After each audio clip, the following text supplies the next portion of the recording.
Hello friends, I am Dr Sourabh Patwardhan from Nandadeep Eye Hospital PG Teaching Institute and FECO SICS Training Center, Sangli, Maharashtra, India.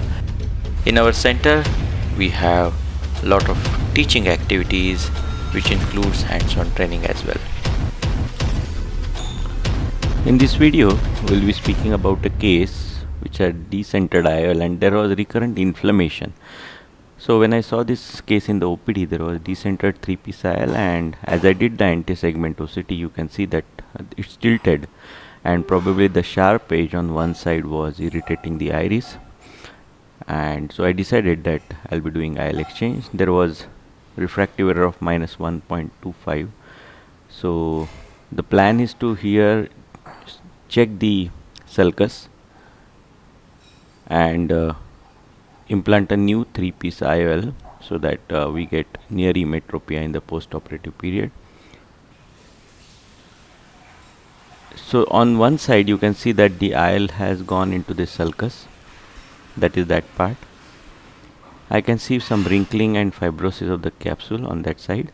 On the other side the haptic is in the bag, and this happens commonly if you have one haptic in the sulcus and one in the bag.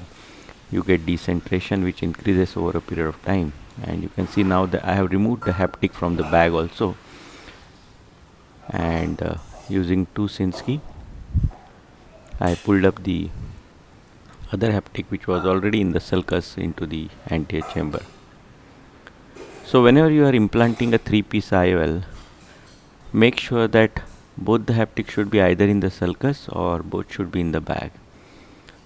If you leave one haptic in the sulcus and one in the bag, sometimes on table you might feel that it's centered, but as the capsule fibroses it starts becoming decentered.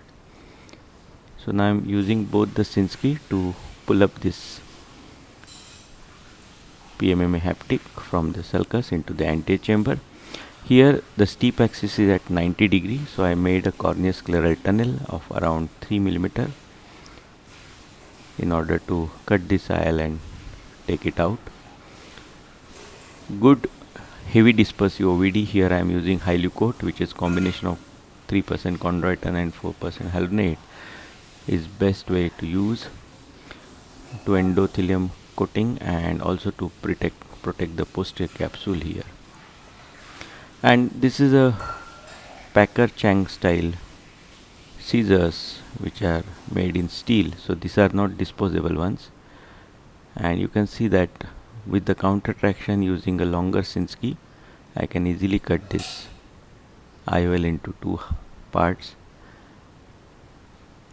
It's very easy to use these scissors. These are cross section scissors, so you can see at the incision side there is no opening of the incision. And then I am using my capsulorhexis forceps. I have made it blunt tipped capsulorhexis forceps to pull these pieces out. Make sure that you use enough dispersive OVD here to protect the endothelium. And now before I place the IOL in the sulcus, I want to visualize the sulcus.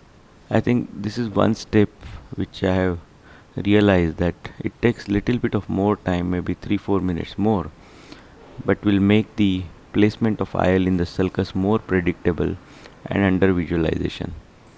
And lateral struggles after putting the IOL in the sulcus are avoided, like you are not sure whether it is in the sulcus or it has again gone in the bag, or if it is decentered or not.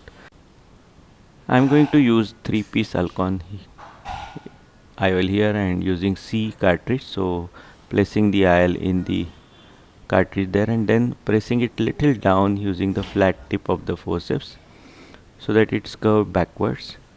Now I am checking that the plunger goes over the trailing haptic and it is pushed only till this point so that the leading haptic doesn't get kinked.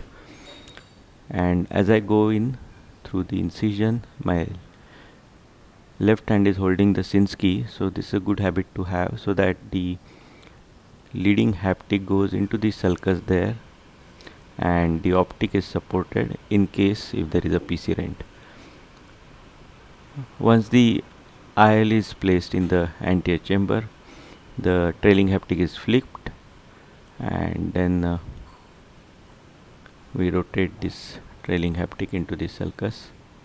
I'm going to rotate this haptic vertically, and on this nasal side I was still unsure whether there is a dialysis or not, because that is one of the reasons, like for the decentered 3-piece IOL.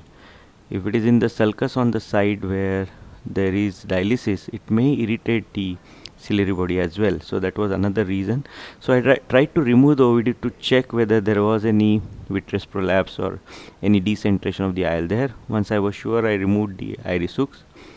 And as I removed the OVD further, there I realized that now the vitreous has prolapsed. So watch it again. And that was something I was already expecting or suspecting, but it happened now. So now I have to remove this vitreous. The IOL is placed vertically already, so I'm not worried about the centration of the IOL, and it appears to be a very small area of dialysis there. As you can see that the bag didn't move much. What I did now is, using a 22 gauge MVR, I made a entry at 3 mm behind the limbus. This is for pars plana antivitrectomy. So the 23 gauge cutter goes in, and I am going to cut the vitreous from the pars plana route. And as you will see, as I cut the vitreous from behind, look at that pupillary margin, it starts becoming rounded. So the vitreous from the anterior chamber is pulled back and cut. It's okay to do a pars plana antivitrectomy in all cases as well, but I generally prefer doing it in cases like in this case where there was a dialysis, or in case there is a peripheral PC rent. So I go in through the anteroot as well to check if there is any vitreous strand there. You can do a limbal root antivitrectomy also in this case. That's also not a issue, but I just wanted to clear some of the antivitreous, so later there is no vitreous prolapse through that area and the IOL remains well centered. Now the pilocarpine goes in, and postoperatively patient was doing very well, 20/20 unaided, because I took care of the residual refractive error as well, and no irritation whatsoever. Thank you so much for watching.